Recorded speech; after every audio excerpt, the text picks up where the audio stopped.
تصور کریں آپ ہزاروں سال پرانی ایک قبر کے دہانے پر کھڑے ہیں۔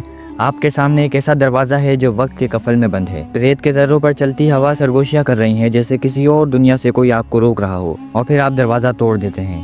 آپ کو اندازہ نہیں اس لمحے آپ نے ایک ایسی لعنت کو آزاد کر دیا ہے جو موت سے بھی زیادہ خوفناک ہے۔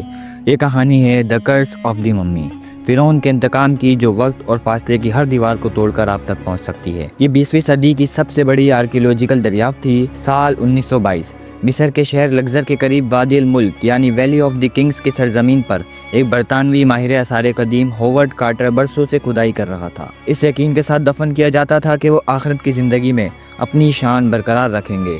قبریں چھپائی جاتی، بند کی جاتی اور ان پر ایسے جملے لکھے جاتے جو آنے والے کو خبردار کر سکے۔ وہ جملے کچھ ایسے ہوتے کہ جو بادشاہ کے سکون کو توڑے گا اس پر موت تیز پروں کے ساتھ نازل ہوگی۔ لیکن کارٹر کے لیے یہ صرف قدیم کہانیاں تھیں۔ اس کے دل میں صرف ایک ہی مقصد تھا، کنگ توتن خامون کی گمشدہ قبر کو تلاش کرنا۔ ہوورڈ کارٹر نے کئی سال ریت کے طوفانوں، جھلسا دینے والی دھوپ اور فنڈز کی کمی کے باوجود یہ تلاش جاری رکھی۔ فنڈنگ کے لیے اس کے ساتھ ایک امیر برطانوی لارڈ کارنروون اور جیورج ہاربرٹ تھا۔ ہر دن کے ساتھ اس کی مہم پر دباؤ بڑھ رہا تھا۔ یہ آخری موقع تھا، اگر کچھ نہ ملا تو کھدائی بند کرنی پڑتی۔ 4 نومبر 1922 کو کارٹر کی ٹیم کو ایک ایسی چیز ملی جس نے سب کچھ بدل دیا۔ مٹی کے نیچے ایک پتھر کی سیڑھی چھپی ہوئی تھی جو زمین کی تہہ میں جا رہی تھی۔ سیڑھی صاف کرتے کرتے وہ ایک دروازے تک پہنچے۔ اس پر قدیم مصری ہیروگلیفس کندے تھے۔ کارٹر نے موم بتی کی روشنی میں دروازے کے کونے سے جھانکا۔ اندر سونے کے مجسمے، زیورات، شاہی تخت جو سونے کے تابوت میں، سارکوفیگس اور دور ایک لپٹا ہوا تھا۔ دروازے پر لکھے الفاظ جنہیں کارٹر نے محض علامتی سمجھا بعد میں خوفناک حقیقت ثابت ہوئے۔ Death shall come on swift wings to him who disturb the peace of the king، یعنی موت تیز پروں پر سوار ہو کر اس شخص کے پاس آئے گی جو بادشاہ کا سکون کو توڑے گا۔ 26 نومبر 1922 کو قبر کا دروازہ کھولا گیا۔ ہوا کا ایک دباؤ اندر سے باہر نکلا، ایک ایسی بو کے ساتھ جو ہزاروں سال پرانی تھی۔ اندازہ لگایا جاتا کہ یہ وہی وقت تھا جب لعنت نے اپنی پہلی سانس لی۔ اندر جو خزانے تھے وہ دنیا نے پہلے کبھی نہ دیکھے تھے۔ خالص سونے کے بنے فرعون کے ماسک، میٹیورائٹ سے بنی ہوئی خنجر کی دھار، جواہرات سے مزین عصا اور سب سے اہم 3 تابوتوں میں لپٹی توتن خامون کی ممی۔ قبر کھلنے کے چند ہفتوں بعد لارڈ کارنروون کو ایک مچھر نے کاٹا۔ زخم معمولی تھا لیکن اچانک انفیکشن ہوا، بخار چڑھا اور وہ مر گیا۔ دلچسپ بات یہ تھی کہ اس رات پورے قاہرہ کی بجلی بند ہو گئی۔ ان کے گھر میں موجود کتا اچانک زور سے چیخا اور مر گیا۔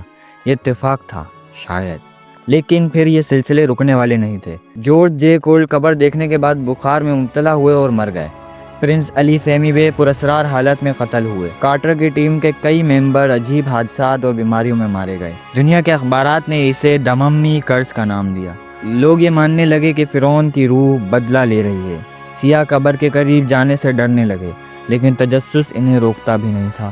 کچھ سائنسدان نے کہا یہ سب ٹاکسک مولڈ ہے، یعنی ایک زہریلا فنگس جو ہزاروں سال سے قبر کے اندر بند تھا، وہ سانس کے ذریعے سب کے اندر جانے لگا اور انفیکشن پیدا کرنے لگا۔ لیکن کیا ٹاکسک مولڈ قتل، حادثے یا پراسرار دل کے دورے کی وضاحت کر سکتا ہے؟ ممی کی تحقیق میں یہ حقائق سامنے آئے کہ توتن خامون کے جسم پر جلنے کے نشانات تھے۔ اس کا سینہ کچلا ہوا تھا اور ہڈیاں غائب تھیں۔ کھوپڑی میں شاید ضرب کے آثار ملے۔ یہ سب اس طرف اشارہ کرتے ہیں کہ اس کی موت قدرتی نہیں تھی۔ 2007 میں جب توتن خامون کی ممی کو میوزیم میں منتقل کیا گیا تو ٹرانسپورٹ ٹیم کے ایک ممبر کا ایکسیڈنٹ ہوا اور وہ مر گیا۔ کچھ سیاحوں نے بتایا کہ قبر دیکھنے کے بعد ان کے ساتھ عجیب و غریب حادثے پیش آتے ہیں۔